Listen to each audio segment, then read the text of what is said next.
नमस्कार श्रोतागण, उपासना पॉडकास्ट के सभी दर्शकों का स्वागत है। आप श्रवण कर रहे हैं शिव महापुराण की कथा। श्री शिव महापुराण में अब तक आपने सुना वायवीय संहिता के उत्तरखंड के अध्याय 1 से अध्याय 20 तक की कथा। इस एपिसोड में आप सुनेंगे वायवीय संहिता के उत्तरखंड के अध्याय 21 से अध्याय 41 तक की कथा, जो कि श्री शिव महापुराण का अंतिम भाग है। तो अपनी उपस्थिति के लिए कमेंट बॉक्स में लिखिए हर हर महादेव।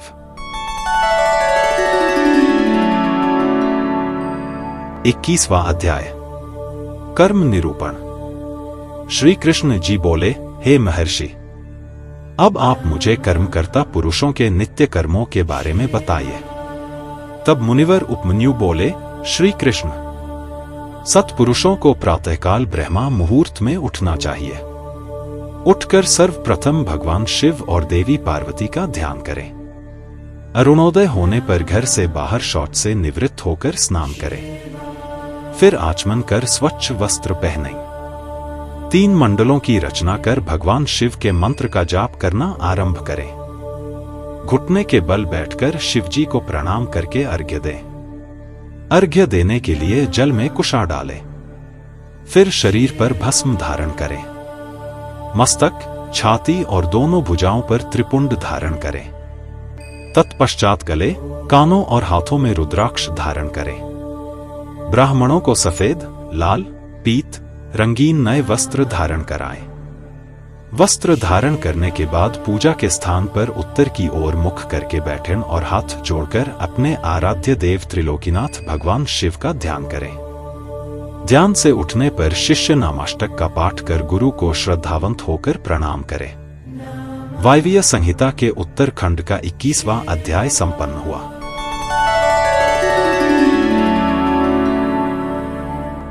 बाईसवां अध्याय, पूजन का न्यास निरूपण। उपमन्यु बोले, हे कृष्ण जी, न्यास गृहस्थियों के क्रमानुसार 3 प्रकार का होता है।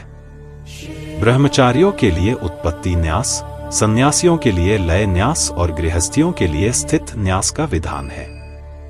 अंगूठे से लेकर कनिष्का उंगली तक स्थित न्यास होता है। लय न्यास वाम अंगुष्ठ से दक्षिण अंगुष्ठ तक है। बिंदु के साथ नकारादि वर्णों का न्यास करना चाहिए। तल और अनामिका में शिवजी का न्यास करें। 10 दिशाओं में अस्त्र न्यास होना चाहिए। 5 भूतों के स्वामी एवं 5 कलाओं को अपने हृदय के मध्य ब्रह्मरंध्र में धारण करें। पंचाक्षर मंत्र का जाप करें। प्राणवायु को रोककर अस्त्र मुद्राओं से भूत ग्रंथि का छेदन कर सुषुम्ना नाड़ी द्वारा जप करें। फिर वायु द्वारा शरीर शोषण करें। फिर कलाओं का सहार करें। दुग्ध कलाओं का स्पर्श कर अमृत द्वारा सिक्त कर शरीर को उचित स्थान पर स्थापित करें। तत्पश्चात भौतिक शरीर को भस्म द्वारा स्नान कराएं।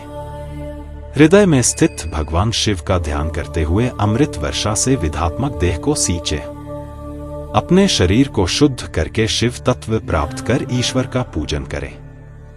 मातृन्यास, ब्रह्मान्यास, प्रणवन्यास और हंस न्यास करें। हकार हृदय से सकार भ्रिकुटी मध्य में 50 वर्ण रुद्र मार्ग के द्वारा न्यास करें। फिर क्रमशः अघोर, वामदेव, प्रणाम, हंस, न्यास, पंचाक्षरी मंत्र का न्यास करें। भगवान शिव का परम भक्त और शिव पूजन और ध्यान करने वाला मनुष्य संसार सागर से पार हो जाता है। इसी के द्वारा मोक्ष की प्राप्ति होती है।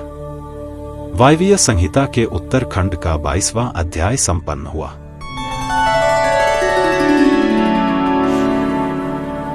तेईसवां अध्याय, मानसिक पूजन। उपमन्यु बोले, कृष्ण जी, अंगन्यास आदि कार्यों को पूरा करें। फिर अपने मन द्वारा पूजन सामग्री की कल्पना करें। सामग्री को जुटाकर उससे विधिपूर्वक विघ्न विनाशक श्री गणेश का पूजन करें। दक्षिण तथा उत्तर में क्रमशः नंदी एवं सुभद्रा का पूजन करें। कमल के सुंदर और कोमल आसन पर त्रिलोकीनाथ भगवान शिव व देवी पार्वती को उस पर स्थापित करें। शिव पार्वती की स्थापना कमलासन पर करने के बाद भक्ति पूर्वक विधि विधान के अनुसार उनका पूजन करें। पुष्प अर्पित करें। ध्यान करें और भावनामय समिधा घृत से परमेश्वर की नाभि में होम करें। भ्रिकुटी के मध्य में परम पवित्र दीप ज्योति के आकार वाले भगवान शिव का ध्यान करें। यही वानप्रतिक भावनामय आराधना है। इसे पूर्ण करने के बाद अग्नि या स्थंडिल लिंग में पूजन करें। वायवीय संहिता के उत्तरखंड का 23वां अध्याय संपन्न हुआ।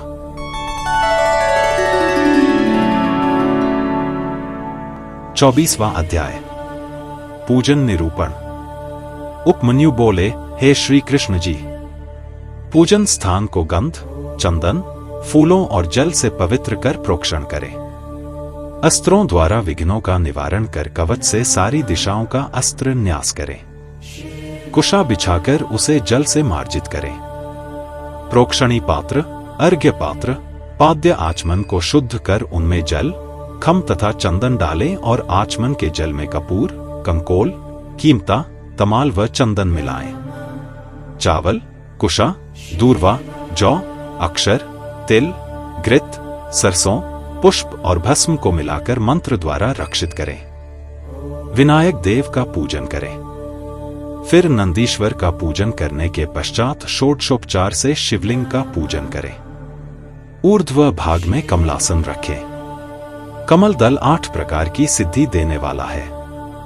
वामादिक शक्तियां बीज हैं। भगवान शिव का पूजन करें। पंचगव्य द्वारा स्नान कराएं। फिर आंवले और हल्दी से इसका लेप करें। देव स्नान कराकर सुंदर वस्त्र एवं यज्ञोपवीत धारण कराएं। पाद्य, अर्घ्य, आचमन, धूप, दीप, नैवेद्य, गंध, पुष्प, भूषण जल, मुखवास कर रत्नजड़ित मुकुट एवं आभूषण चढ़ाएं। फिर भगवान शिव पार्वती की आरती उतारें। आरती की थाली को शिवलिंग के सामने 3 बार घुमाकर माथे पर सुगंधित भस्म धारण करें। फिर अपनी पूजा अर्चना में रह गई त्रुटि के लिए भगवान से क्षमा याचना करें। इस प्रकार पूजन करने से परम फल की प्राप्ति होती है। वायवीय संहिता के उत्तरखंड का 24वां अध्याय संपन्न हुआ।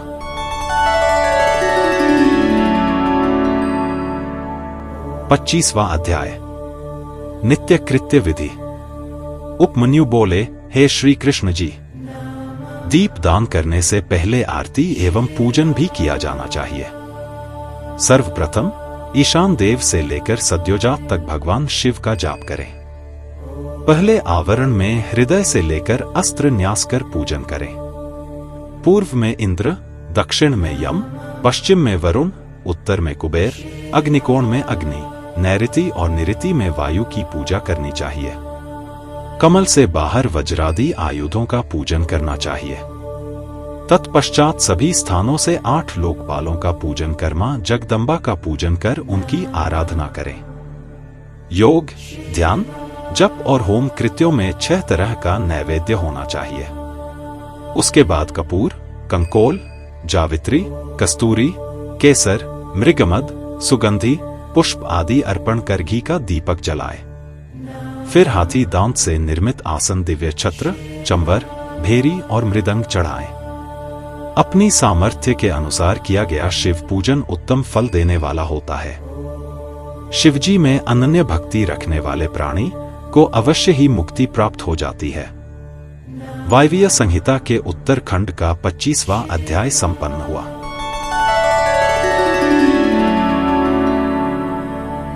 छब्बीसवां अध्याय सांगोपांग पूजन।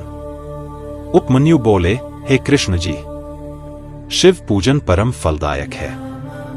बड़े बड़े पापी, ब्रह्म हत्यारे, चोर, व्यभिचारी पुरुष यदि शिव पूजन करें तो उनके सभी पाप नष्ट हो जाते हैं। इसलिए पतितों को शिव पूजन अवश्य करना चाहिए।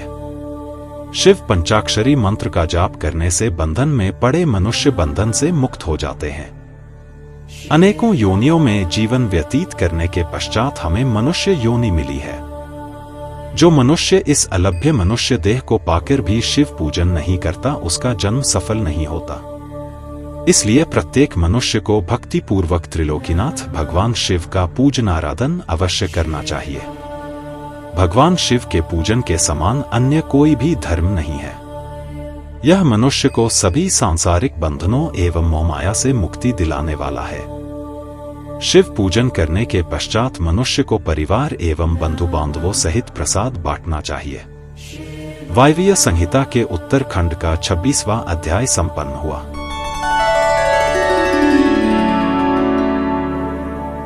सत्ताईसवां अध्याय अग्निकृत्य विधान। उपमन्यु बोले, हे कृष्ण जी, अग्निकृत्य तो कुंड, स्थंडिल, वेदी, लोहे के पात्र अथवा मिट्टी के पात्र में कर्तव्य है। उसमें विधि पूर्वक अग्नि की स्थापना करनी चाहिए और फिर हवन करना आरंभ करें। सबसे पहले कुंड का निर्माण करें।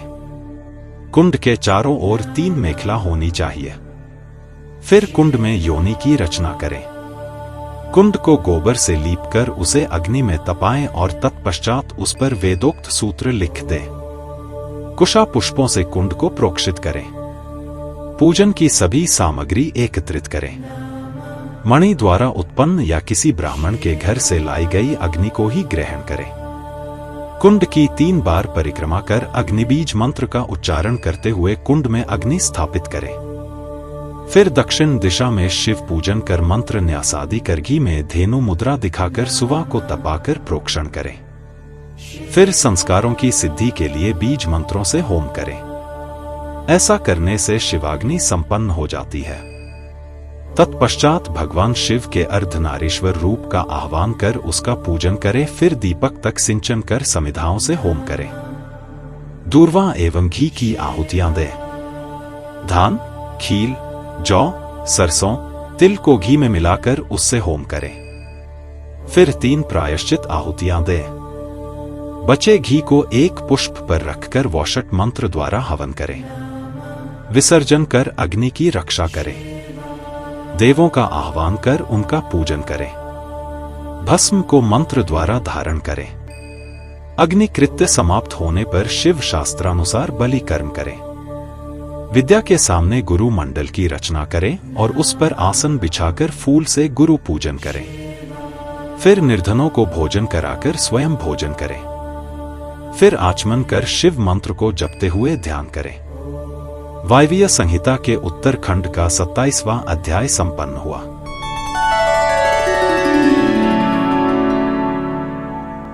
अट्ठाईसवां अध्याय नैमित्तिक पूजन विधि। उपमन्यु बोले, हे श्री कृष्ण जी, प्रत्येक माह के दोनों पक्षों की अष्टमी और चतुर्दशी के दिन उत्तरायण संक्रांति ग्रहण काल में विशेष पूजन करना चाहिए। माघ के महीने में पंचगव्य शोध कर शिवजी को स्नान कराएं और उस जल को पिएं। इस जल को पीने से ब्रह्मा पाप भी नष्ट हो जाते हैं। पौष माह में पुण्य नक्षत्र में भगवान शिव की आरती करें। माघ में मघा नक्षत्र में कंबल और घी का दान करें। फाल्गुन के उत्तरा फाल्गुनी नक्षत्र के दिन बहुत बड़ा उत्सव करें। चित्रा नक्षत्र में चैत्र माह में शिवजी का ढोला उत्सव करें। वैशाख के विशाखा नक्षत्र में फूल मंडली उत्सव करें। जेठ महीने के मूल नक्षत्र में शीतल जल का कुंभ दान करें। आषाढ़ के उत्तराषाढ़ा में पवित्र व्रत धारण करें। श्रावण माह के श्रवण नक्षत्र में प्राकृत प्रकार के सभी मंडल बनाकर उनका पूजन करें। उत्तरा भाद्रपद नक्षत्र में प्रोक्षण करें। पूर्वाषाढ़ा नक्षत्र में जल क्रीड़ा करें। असौज में खीर खाएं। शतभिषा नक्षत्र में अग्नि कर्म करें। कार्तिक में कृतिका नक्षत्र पर सहस्र दीपक जलाकर उनका दान करें। मृगशिर महीने के आर्द्रा नक्षत्र में स्नान करें। अपने द्वारा किए गए किसी बुरे कार्य के लिए भगवान शिव से क्षमा याचना करें और बुरे कार्यों के लिए प्रायश्चित करें। इस प्रकार नित्य पूजन करने से इसी जन्म में मोक्ष की प्राप्ति होती है। वायवीय संहिता के उत्तरखंड का 28वां अध्याय संपन्न हुआ।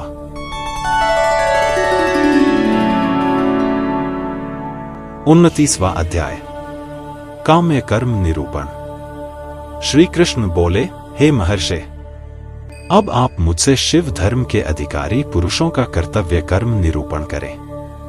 उपमन्यु बोले, हे कृष्ण, कर्म ऐहिक और आयुष्मिक 2 प्रकार के होते हैं, जिनमें आयुष्मिक कर्म क्रियामय, तपोमय, जन्मय, ध्यानमय, सर्वमय आदि कुल 5 प्रकार के होते हैं। इन कर्मों की पूर्णता हेतु हवन, दान और पूजन आदि सब कर्म किए जाते हैं। शक्तिमान पुरुष ही इन कर्मों को सफल करते हैं।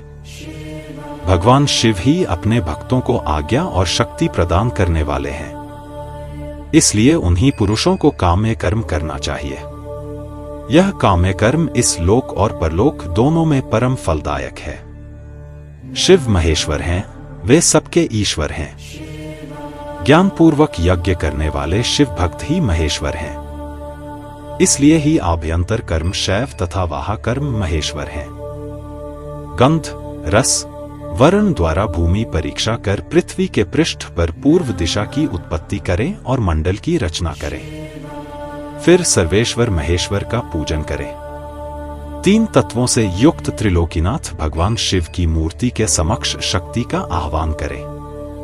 तत्पश्चात 5 आवरणों का पूजन शुरू करना चाहिए। वायवीय संहिता के उत्तरखंड का 29वां अध्याय संपन्न हुआ।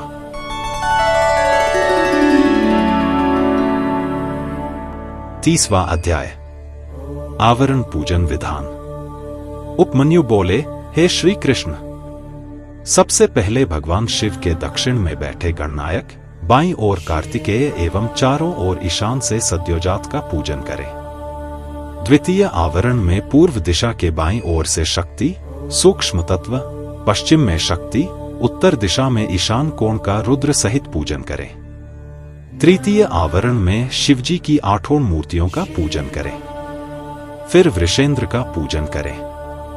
तत्पश्चात दक्षिण में नदी, उत्तर में महाकाल, शास्त्रों, अग्निकोण एवं मातृकाओं का दक्षिण दिशा में पूजन करें। श्री गणेश को नैऋत्य कोण में पूजें। पश्चिम में कार्तिक, वायव्य में ज्येष्ठा, उत्तर में गौरी व ईशान कोण में चंड का पूजन करें। चौथे आवरण में सर्वप्रथम ध्यान करें। फिर पूर्व में भानु, दक्षिण में ब्रह्मा, पश्चिम में रुद्र, उत्तर में श्रीहरि विष्णु का पूजन करें। आदित्य, भास्कर, भानु, रवि का पूजन करने के बाद 8 ग्रहों का पूजन करें। 5वें आवरण में देव योनि का पूजन करें और फिर देवेश का पूजन करते हुए पंचाक्षरी मंत्र का जाप करें। पूजन करने के पश्चात भगवान शिव पार्वती को सभी भोग अर्पित करें। फिर स्तुति गायन करें और नमः शिवाय का 108 बार जाप करें। क्रमानुसार गुरुदेव का पूजन करें। सभी आवरणों के साथ देव विसर्जन करें। सब सामान गुरुदेव को अर्पित करें। यह योग योगेश्वर कहलाता है, जो चिंतामणि तुल्य है।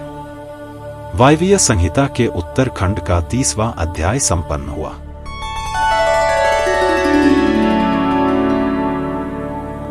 इकतीसवां अध्याय, शिव स्तोत्र निरूपण।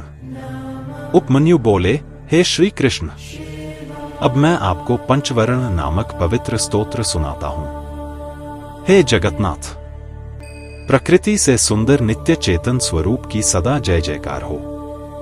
हे सरल स्वभाव वाले पवित्र चरित्रवान सर्वशक्ति संपन्न पुरुषोत्तम, तुम्हारी सदा ही जय हो। हे मंगल मूर्ति कृपा निधान देवाधिदेव, मैं आपको प्रणाम करता हूं। भगवान, पूरा संसार आपके वश में है। प्रभु, आप सब पर कृपा करके अपने भक्तों की कामनाओं को पूरा करें। हे जगदम्बा, हे मातेश्वरी, आप हम सब भक्तों के मनोरथों को पूरा कीजिए। हे गणनायक, हे स्कंद देव, आप भगवान शिव की आज्ञा का पालन करने वाले और उनके ज्ञान रूपी अमृत को पीने वाले हैं। भगवान, आप मेरी रक्षा करें। हे 5 कला के स्वामी, आप मेरी अभिलाषा पूरी करें। हे 8 शक्तियों के स्वामी, आप सर्वेश्वर शिव की आज्ञा से हमारी कामनाएं पूरी करें। हे 7 लोकों की माता, आप मेरी प्रार्थना स्वीकार करें। हे विघ्न विनाशक, आप हमारे शुभ कार्यों में आने वाले सभी विघ्नों को दूर करें। इस प्रकार यह आवरण स्तोत्र अत्यंत शुभ है। प्रतिदिन इस कीर्तन को श्रवण करने वाला पापों से छूटकर मोक्ष को प्राप्त होता है। वायवीय संहिता के उत्तरखंड का 31वां अध्याय संपन्न हुआ।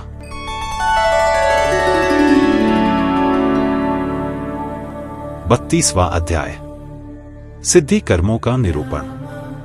उपमन्यु बोले, कृष्ण जी, सर्वप्रथम प्राण वायु को जीतना चाहिए, क्योंकि इस पर विजय प्राप्त होने से सब वायुओं पर विजय मिल जाती है। क्रमानुसार अभ्यस्त किया गया प्राणायाम सब दोषों को हटा देता है। यह शरीर की भी रक्षा करता है। जब प्राण वायु पर विजय प्राप्त हो जाती है तो विष्ठा, मूत्र, कफ सभी मंद पड़ जाते हैं। श्वास वायु लंबी तथा देर से आने लगती है। हल्कापन, द्रुतगमन, उत्साह, बोलने में चातुर्य, सभी रोगों का विनाश सब प्राणायाम की सिद्धि से पूरे हो जाते हैं। इंद्रियों को वश में करने का नाम प्रत्याहार है, क्योंकि इंद्रियां ही विषयों में संलग्न होती हैं। सभी इंद्रियों को वश में कर लेना ही परम सुखकारी होता है। यह ही विद्वानों को ज्ञान और वैराग्य प्रदान करता है। अपनी इंद्रियों को वश में कर लेने से आत्मा का उद्धार होता है। अपने हृदय को एकाग्र करना और शिव चरणों में समर्पित कर देना ही सांसारिक बंधनों से मुक्ति प्रदान करता है। वायवीय संहिता के उत्तरखंड का 32वां अध्याय संपन्न हुआ।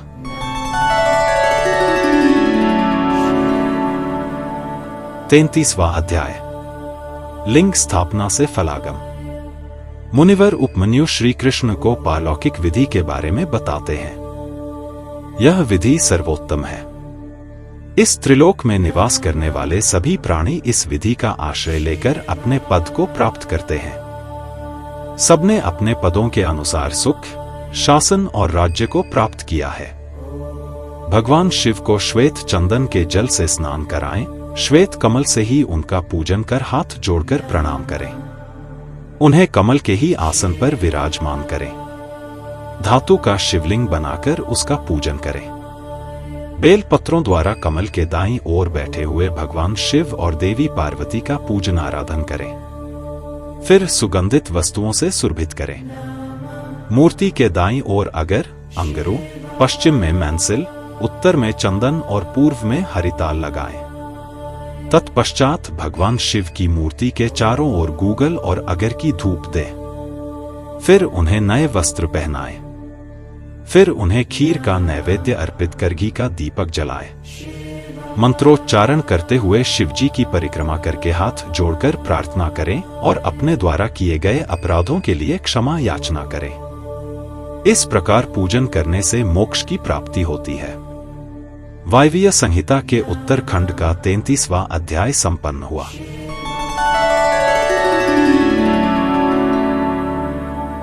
चौंतीसवां अध्याय। लिंग स्थापना से शिव प्राप्ति।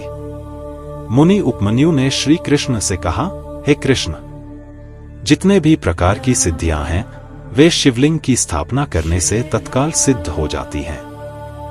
सारा संसार लिंग का ही रूप है, इसलिए इसकी प्रतिष्ठा से सबकी प्रतिष्ठा हो जाती है। ब्रह्मा, विष्णु और रुद्र कोई भी अपने पद पर स्थिर नहीं रह सकते। अब मैं तुम्हें भगवान शिव के लिंग के बारे में बताता हूं। लिंग 3 गुणों को उत्पन्न करने का कारण है। वह आदि और अंत दोनों से रहित है। इस संसार का मूल प्रकृति है और इसी से चराचर जगत की उत्पत्ति हुई है। यह शुद्ध, अशुद्ध और शुद्धाशुद्ध आदि से 3 प्रकार का है। सभी देवता और प्राणीजन इसी से उत्पन्न होकर अंत में इसी में लीन हो जाते हैं। इसलिए भगवान शिव को लिंग रूपी मानकर उनका देवी पार्वती सहित पूजन किया जाता है। भगवान शिव और देवी पार्वती की आज्ञा के बिना इस संसार में कुछ भी नहीं हो सकता। त्रिलोकी के प्रलयकाल आने पर जब भयानक प्रलय मची थी, उस समय श्रीहरि भगवान विष्णु क्षीर सागर में अथाह जल के बीच शेष शैया में सो गए। तब उनके नाभि कमल से ब्रह्मा जी की उत्पत्ति हुई। शिवजी की माया से मोहित ब्रह्मा जी विष्णु जी के पास जाकर उनसे बोले, तुम कौन हो? यह कहकर उन्होंने निद्रामग्न श्रीहरि को झंझोड़ दिया। तब जागकर श्रीहरि ने आश्चर्य से अपने सम्मुख खड़े व्यक्ति को देखकर पूछा, पुत्र तुम कौन हो और यहाँ क्यों आए हो? यह सुनकर ब्रह्मा जी को क्रोध आ गया। तब वे दोनों ही अपने को बड़ा और सृष्टि का रचयिता मानकर आपस में झगड़ने लगे। जल्दी ही बढ़ते बढ़ते बात युद्ध तक पहुंच गई और ब्रह्मा विष्णु में भयंकर युद्ध होने लगा। तब त्रिलोकीनाथ भगवान शिव उस युद्ध को रोकने के लिए दिव्य अग्नि के समान प्रज्वलित लिंग रूप में उनके बीच में प्रकट हो गए। उन्हें देखकर दोनों आश्चर्यचकित हो गए और उनका अभिमान जाता रहा। तब वे उस लिंग के आरंभ और अंत की खोज के लिए निकल पड़े। ब्रह्मा ने हंस का रूप धारण किया और तीव्र गति से ऊपर चले गए। श्रीहरि ने वराह रूप धारण किया और नीचे की ओर गए। 1000 वर्षों तक दोनों लिंग के आदि अंत की तलाश में घूमते रहे, परंतु उन्हें कुछ न मिला। उन्होंने यही समझा कि यह कोई प्रकाशमान आत्मा है। तब ब्रह्मा जी और विष्णु जी दोनों ने हाथ जोड़कर श्रद्धा भाव से प्रकाश पुंज शिवलिंग को प्रणाम किया। वायवीय संहिता के उत्तरखंड का 34वां अध्याय संपन्न हुआ।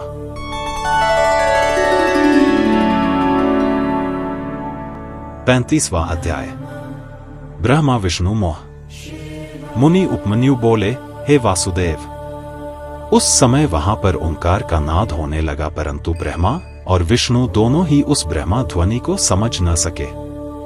में स्थित अकार, उकार और मकार क्रमशः दक्षिण, उत्तर और मध्य भाग में तथा अर्धमात्रा रूपी नाद लिंग के मस्तक पर जा पहुंचा। प्रणव अपना रूप बदलकर वेद के रूप में प्रकट हुए। अकार से ऋग्वेद, उकार से यजुर्वेद, मकार से सामवेद और नाद से अथर्ववेद की उत्पत्ति हुई। सर्वप्रथम ऋग्वेद की उत्पत्ति हुई। इसमें रजोगुण से संबंधित विधि मूर्ति थी। सृष्टि लोक तत्वों में पृथ्वी, अव्यय, आत्मा, काल निवृत्ति, 64 कलाएं और ऐश्वर्य आदि विभूतियां ऋग्वेद से प्राप्त हुई। यजुर्वेद से सत्वगुण, अंतरिक्ष और विद्या आदि तत्वों की प्राप्ति हुई। सामवेद से तमोगुणी रुद्र मूर्ति एवं संहारक वस्तुएं उत्पन्न हुई। अथर्ववेद में निर्गुण आत्मा का वैभव, माहेश्वरी, सदाशिव, निर्विकार आत्माओं की स्थिति का वर्णन है। नाद मेरी आत्मा है। समस्त विश्व ओंकार के अर्थ का सूचक है। शब्द शिव का वाचक है। शिव और प्रणव में कोई अंतर नहीं है। संसार के रचनाकर्ता ब्रह्मा, रक्षक विष्णु और संहारक रुद्र हैं। रुद्र ही ब्रह्मा विष्णु को अपने नियंत्रण में रखते हैं। वे शिव ही सब कारणों के कारण हैं। आप दोनों बिना बात ही एक दूसरे के दुश्मन बने हैं। इसलिए मैं आपके बीच शिवलिंग रूप में उत्पन्न हुआ हूं। यह सुनकर ब्रह्मा और विष्णु दोनों का ही अभिमान टूट गया और वे भगवान शिव से बोले, हे ईश्वर, आपने हमें अपने चरण कमलों के दर्शन का सुअवसर प्रदान किया है। हम धन्य हो गए। हमारा अपराध क्षमा करें। तब भगवान शिव बोले, हे पुत्रों, तुम दोनों अभिमानी हो गए थे, इसलिए मुझे यहां लिंग रूप में प्रकट होना पड़ा। अब अभिमान त्याग कर सृष्टि के कार्यों को पूरा करने में अपना योगदान दो। वायवीय संहिता के उत्तरखंड का 35वां अध्याय संपन्न हुआ।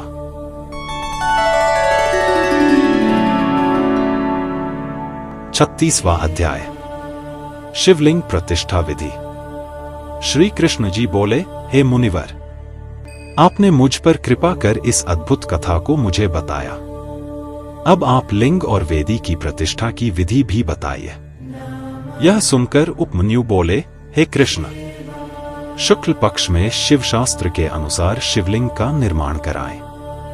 गणेश जी का पूजन कर लिंग को स्नान के लिए ले जाएं। 5 स्थान की मिट्टी, गोबर और पंचगव्य से शिवलिंग को स्नान कराएं। मंत्रोच्चारण करते हुए लिंग का जल में अधिवास करें। मूर्ति को सुंदर वस्त्र और आभूषण से सुसज्जित कर उनका पूजन करें और उन्हें चौकी पर स्थापित करें। पूर्व की ओर मूर्ति का माथा और पश्चिम में पिंडी होनी चाहिए। तत्पश्चात पुनः स्नान कराकर पूजन करें। वेदी की भूमि के ईशान कोण में कमल लिखें। शिवजी का आह्वान कर पूजन करें। वेदी के पश्चिम में चंडिका कमल लिखकर पुष्प अर्पित करें।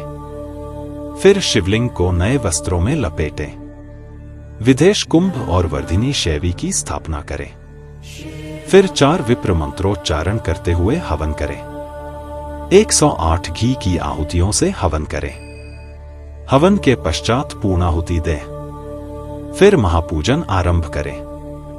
10 कलशों के जल में शिव मंत्र पढ़कर अंगूठे और अनामिका द्वारा मृत्तिका मंत्र जाप करें। फिर उस जल से शिवलिंग का अभिषेक करें। फिर विदेश के घट से अभिषेक करें।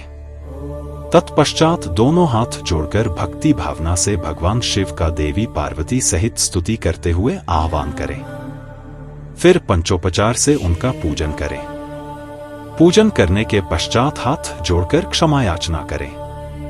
फिर अन्य मूर्तियों को भी इसी विधि से स्थापित करें। सब कार्यों के पूर्ण हो जाने पर आचार्य को यथावत दक्षिणा देकर उसके चरण छूकर आशीर्वाद प्राप्त करें। वायवीय संहिता के उत्तरखंड का 36वां अध्याय संपन्न हुआ।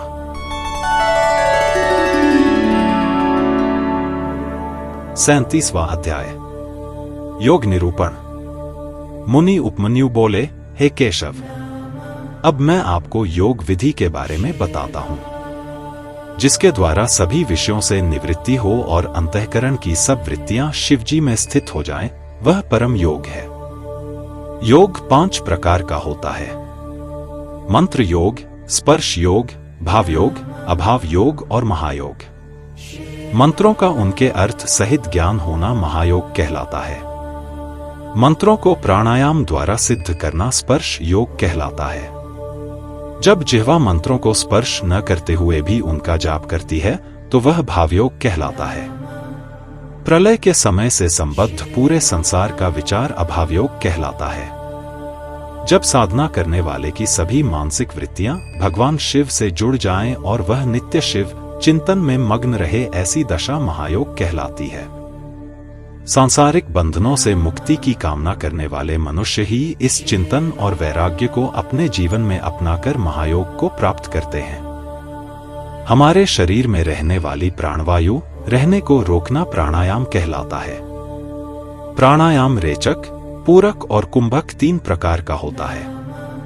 साधक को इनका अभ्यास करना चाहिए क्योंकि इसी से शरीर की शुद्धि होती है। प्राणायाम सगर्भ और अगर्भ 2 प्रकार का होता है।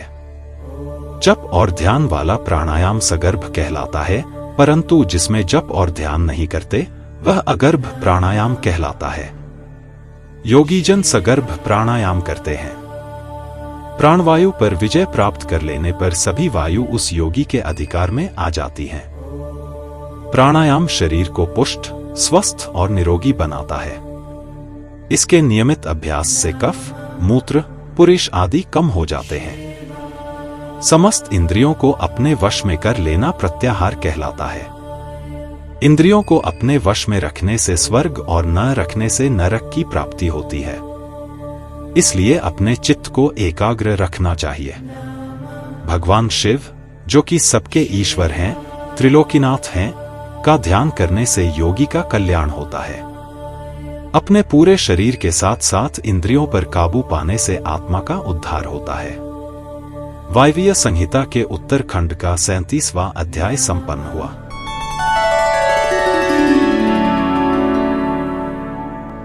अड़तीसवां अध्याय योग गति में विघ्न। उपमन्यु बोले, हे केशव, आलस्य, व्याधि, प्रमदा, स्थान, संशय, चित्त का एकाग्र न होना, अश्रद्धा, दुख, वैमनस्य आदि योग में पड़ने वाले विघ्न हैं। इन विघ्नों को सदा शांत करते रहना चाहिए। इन सब विघ्नों के शांत होने पर 6 उपसर्ग उत्पन्न हो जाते हैं: प्रतिमा, श्रवण, वार्ता, दर्शन, आस्वादन, वेदना आदि भोग के विषय हैं। यथार्थ ज्ञान प्राप्त हो जाने पर भी विप्रकृष्ट नहीं होता, यही प्रतिमा है। यत्न के बिना जब सब कुछ हमें सुनाई देने लगता है उसे श्रवण कहते हैं। सभी प्राणियों की बात को जानना और समझ लेना वार्ता कहलाता है। बिना कोई कोशिश किए जब सब कुछ आसानी से दिखाई देने लगे तो उसे दर्शन कहते हैं। दिव्य पदार्थों के स्वाद का नाम आस्वादन है। वेदना को सभी प्रकार के स्पर्शों का ज्ञान माना जाता है। योगी उपसर्ग पाकर सिद्ध हो जाता है। वायवीय संहिता के उत्तरखंड का 38वां अध्याय संपन्न हुआ।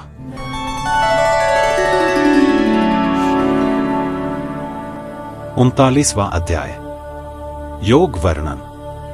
उपमन्यु बोले, हे केशव, त्रिलोकीनाथ भगवान शिव का सभी योगी मुनि ध्यान करते हैं। इसी के द्वारा सिद्धियां प्राप्त होती हैं। सविनय और निर्विषय आदि ध्यान कहे गए हैं। निर्विषय ध्यान करने वाले अपनी बुद्धि के विस्तार से ध्यान करते हैं और ब्रह्मा में प्रवेश करते हैं। सविषय ध्यान सूर्य किरणों को आश्रय देने वाला होता है। शांति, प्रशांति, दीप्ति, प्रसाद ये दिव्य सिद्धियां देवी का ध्यान करते हुए प्राणायाम द्वारा सिद्ध होती हैं। बाह्य और आभ्यंतर अंधकार का विनाश प्रशांति और सभी आपत्तियों का नाश शांति है। बाह्य आभ्यंतर प्रकाश का दीप कहा जाता है। जब हमारी बुद्धि शुद्ध हो जाए, यही प्रसाद है। बाहर भीतर के सभी कार्य पूर्ण होने पर सब कारण प्रसिद्ध हो जाते हैं। भगवान शिव, जो साक्षात परमेश्वर हैं, का भक्ति पूर्वक ध्यान करने से सभी पाप तत्काल नष्ट हो जाते हैं। बुद्धि का प्रवाह ध्यान एवं स्मरण से होता है। समस्त ऐश्वर्य, अणिमा आदि सिद्धियां एवं मुक्ति भगवान शिव का स्मरण एवं ध्यान करने से मिलती है। देवादिदेव महादेव जी का ध्यान मोक्ष प्रदान करने वाला है। इसलिए ज्ञानी मनुष्यों को शिव ध्यान एवं स्मरण अवश्य करना चाहिए। ज्ञान योग यज्ञों से बढ़कर फल देता है। महायोगी योग सिद्ध कर लोकहित और लोक कल्याण हेतु लोक भ्रमण करते रहते हैं। वे विषय वासना को तुच्छ मानते हैं और सब इच्छाओं को त्याग कर वैराग्य ले लेते हैं। वे शिव शास्त्रों में वर्णित विधि के अनुसार अपनी देह का त्याग कर देते हैं। इससे उन्हें मुक्ति प्राप्त हो जाती है। भगवान शिव में अगाध भक्ति और श्रद्धा रखने वाले ज्ञानी मनुष्यों को इस सांसारिक मोह माया से मुक्ति मिल जाती है और वे जन्म मरण के चक्कर से मुक्त होकर परम शिवधाम को प्राप्त कर लेते हैं। वायवीय संहिता के उत्तरखंड का 39वां अध्याय संपन्न हुआ।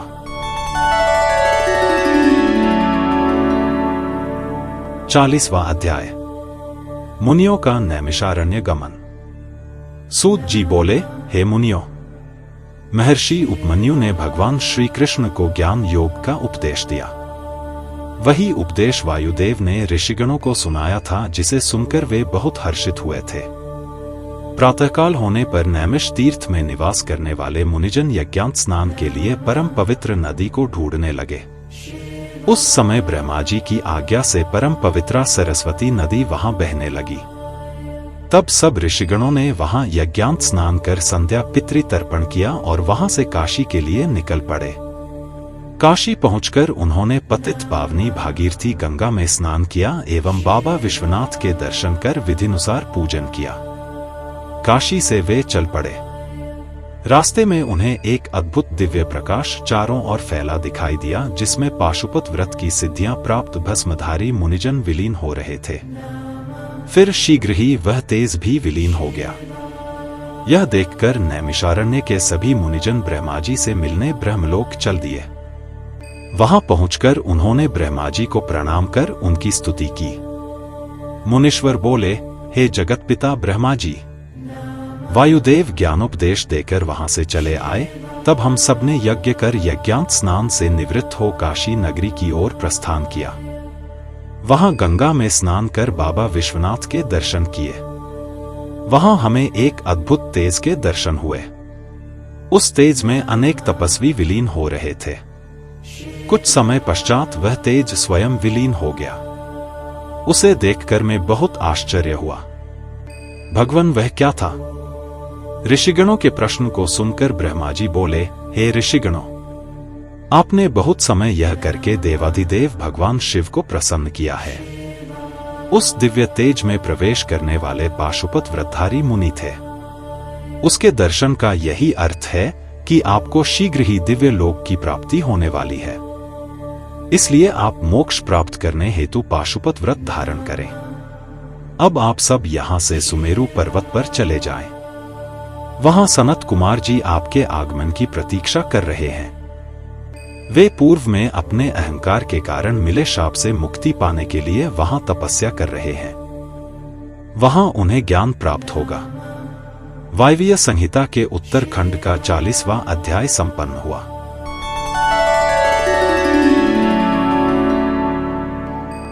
41वां अध्याय मुनियों को मोक्ष। सूत जी बोले, हे मुनिवर, ब्रह्मा जी के वचन सुनकर ऋषिगण उन्हें प्रणाम कर सुमेरु पर्वत पर चले गए। वहां उन्होंने पर्वत शिखर पर एक सुंदर तालाब की उत्तर दिशा में तपस्या करते सनत कुमार जी को देखा। मुनि उन्हें प्रणाम कर उनके पास बैठ गए। सनत कुमार जी ने आंखें खोलकर अपने पास बैठे मुनियों को देखकर उनसे प्रश्न किया, हे ऋषिवर, आप कौन हैं और यहां क्या कर रहे हैं? यह सुनकर ऋषिगणों ने सारी बातें उन्हें बता दी। उसी समय नंदीश्वर भी वहां आ गए। नंदीश्वर को अपने सामने पाकर सभी मुनियों और सनत कुमार जी ने आसन से उठकर उन्हें दंडवत प्रणाम किया और हाथ जोड़कर प्रणाम करने लगे। सनत कुमार जी बोले, हे नंदीश्वर, इन मुनियों ने, जो कि नैमिषारण्य में निवास करते हैं, 10,000 वर्षों तक यज्ञ किया है। उस महायज्ञ के समाप्त होने पर ब्रह्मा जी ने इन्हें आपकी शरण में भेजा है।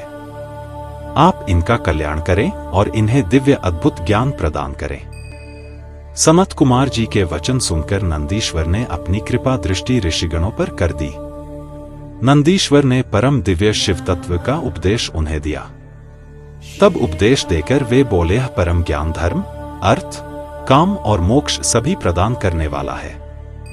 अब आप मुझे जाने की आज्ञा प्रदान करें। यह कहकर नंदीश्वर वहां से चले गए। इसके पश्चात सभी ऋषिगण प्रयाग तीर्थ चले गए और वहां उन्होंने अपना महान योग पूरा किया। योग पूर्ण होने पर उन्हें ज्ञात हुआ कि कलयुग आ रहा है। यह देखकर वे नैमिषारण्य मुनि काशी चले गए। वहां मुक्ति की कामना करते हुए उन्होंने पाशुपत व्रत धारण किया।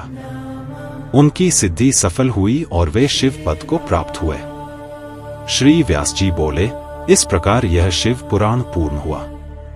इस शिव पुराण को आदर पूर्वक पढ़ने अथवा सुनने से सभी पाप नष्ट हो जाते हैं। इसे प्रथम बार पढ़ने या सुनने से सारे पाप भस्म हो जाते हैं। दोबारा श्रवण से भक्तिहीन को भक्ति व भक्त को भक्ति की समृद्धि प्राप्त होती है। तीसरी बार श्रवण करने से मुक्ति मिल जाती है। अपनी मनोकामना पूर्ण करने हेतु इसका 5 बार पाठ करना चाहिए। प्राचीन काल में शिव पुराण का 7 बार पाठ कर अनेक राजाओं, ब्राह्मणों और वैश्यों साक्षात शिव दर्शन किए। इस पवित्र ग्रंथ को भक्ति पूर्वक सुनने वाला मनुष्य संसार में सभी सुखों को भोग कर मोक्ष को प्राप्त कर लेता है। शिव पुराण भगवान शिव को बहुत प्रिय है। यह वेदों के समान भोग और मोक्ष देने वाला है। शिव पुराण का पाठ करने वाले मनुष्य पर देवाधिदेव महादेव की सदा कृपा दृष्टि रहती है। वे सदा सबका कल्याण करते हैं। वायवीय संहिता के उत्तर खंड का 41वां अध्याय संपन्न हुआ। श्री शिव महापुराण का वायवीय संहिता के उत्तर खंड का पाठ संपूर्ण हुआ। इसी के साथ श्री शिव महापुराण का पाठ भी संपूर्ण हुआ। तो सब जन बोलिए, हर हर महादेव।